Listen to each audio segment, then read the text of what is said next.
Menokin Manor is a place where history and innovation come together through discovery and interpretation. At Menokin, the past is not simply preserved, but transformed into something completely new. Menokin invites you to step inside a vision that blends what remains and what is yet to be, creating an experience that is both inspiring and unforgettable. It is more than a building. It is an idea in motion, a space that challenges how we see history and how it is preserved to the public. Menokin Manor is a story unfolding before our eyes every year through the Glass House Project. And today, I want to take you on a journey through the history of a home that once held people and now holds the memories of the past.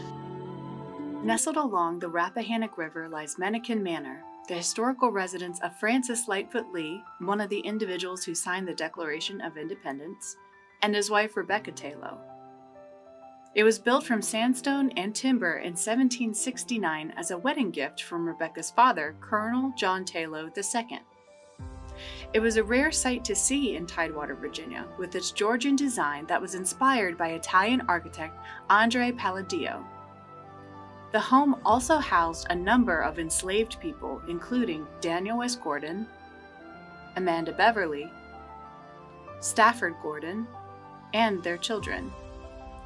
The manor is considered to have a wealth of genealogical tracings for many descendants who remain in the Northern Neck area, and the foundation still works today to identify individuals from the property and create a location of genealogical resources. Over the centuries, Menokin was eventually abandoned and fell to ruin from storms and neglect that caused the original house to collapse. After many years of abandonment, a team of architects and preservationists from the Historic American Building Survey, or HABS, visited the home during the winter of 1940 that began breathing life back into it. They carefully measured, photographed, and drew detailed plans of the house, and these records became the blueprint for recovery when it was rediscovered in 1965 by some University of Virginia architecture graduate students after a hurricane exposed the remaining structure. Amazingly, one of the members of this group was Calder Loth, who became senior architectural historian with Virginia's Department of Historic Resources, where he played a major role in saving Menokin Manor just 20 years after his discovery with his classmates. The architect students did not find Menokin on accident, however. They were searching for it during a trip they had planned along the Northern Neck to observe historical sites. As they were looking, they stopped and asked a lady walking past on the road if she knew where Menokin was, and she plainly told the boys, right up ahead and down the road. The three found the home and were amazed to find that the original woodwork, along with the interior and exterior ornamental details, were intact, even without maintenance or security for many years. Calder had found fragments of the smashed front door fanlight across the hallway floor, and decided to carefully lay them within the first floor cupboard, hoping someone would find them later to preserve them.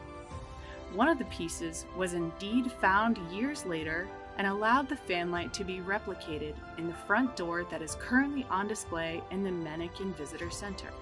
By 1971, Menokin became a National Historic Landmark, but was in danger of losing its status from rapid decline over the years.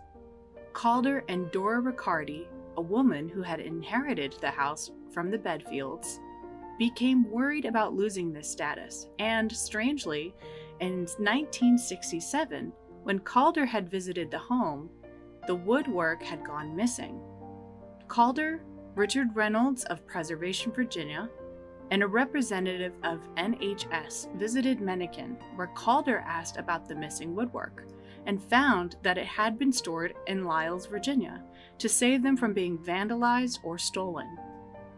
After a letter written by Calder to Mrs. Riccardi about the located woodwork, they figured they could buy some time before Menokin lost its status as a historic landmark.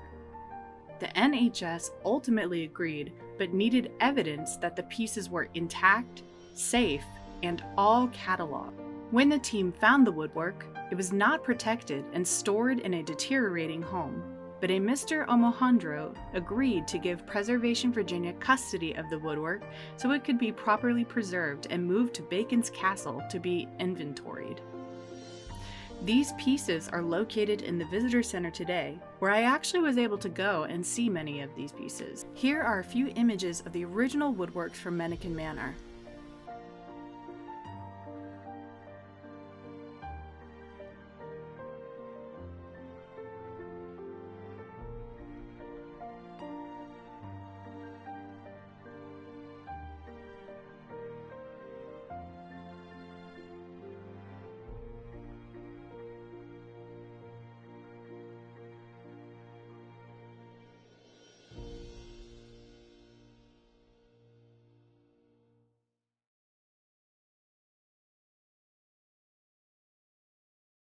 In 1995, the ruins were officially donated to the Menokin Foundation, with an amazing 80% of material survived after all those years of abandonment, and the idea of the Glass House Project began brewing.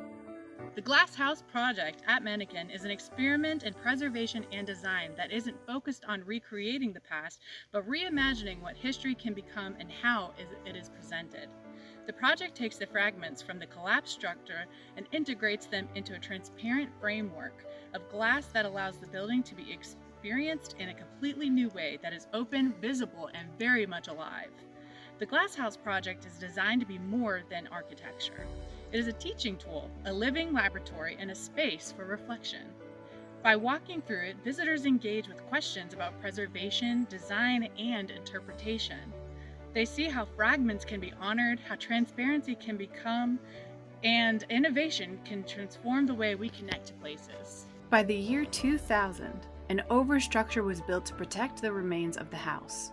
The project was funded by Menokin's first grant from the Commonwealth of Virginia. The dream of not only preserving, but reinterpreting this mammoth of a project finally seemed to begin. The years of 2002 to 2006 were occupied by many studies and surveys, taking the information leading back from documents and surveys over the last few decades to learn more about the original structure of Menokin. It was also during these years that a chronology of archaeology was created, listing reports of zoning, committee meetings, and grants. Once the surveys and meetings were completed, the original concept and vision of the Glass House was born between 2006 and 2007 and presented to the Board of Trustees by preservation architects Charles Phillips and John Lee. The idea was received well due to its unique approach and being the first of its kind in North America.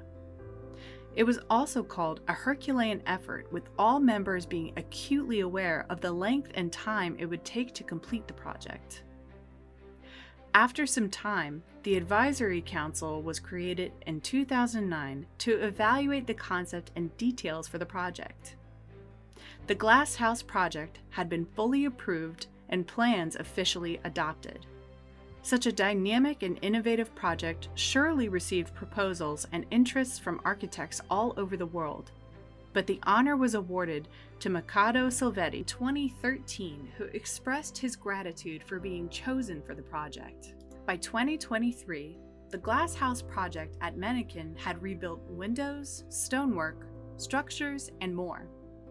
Thanks to the hard work that is continuing even today, visitors are able to tour the inside of Menokin during the construction, allowing a unique visit to an active preservation site and visitor center with a great deal of archaeological and genealogical resources. The Glass House Project and archaeological findings and surveys are still ongoing and a captivating experience for tourists, locals, descendants, and scholars alike.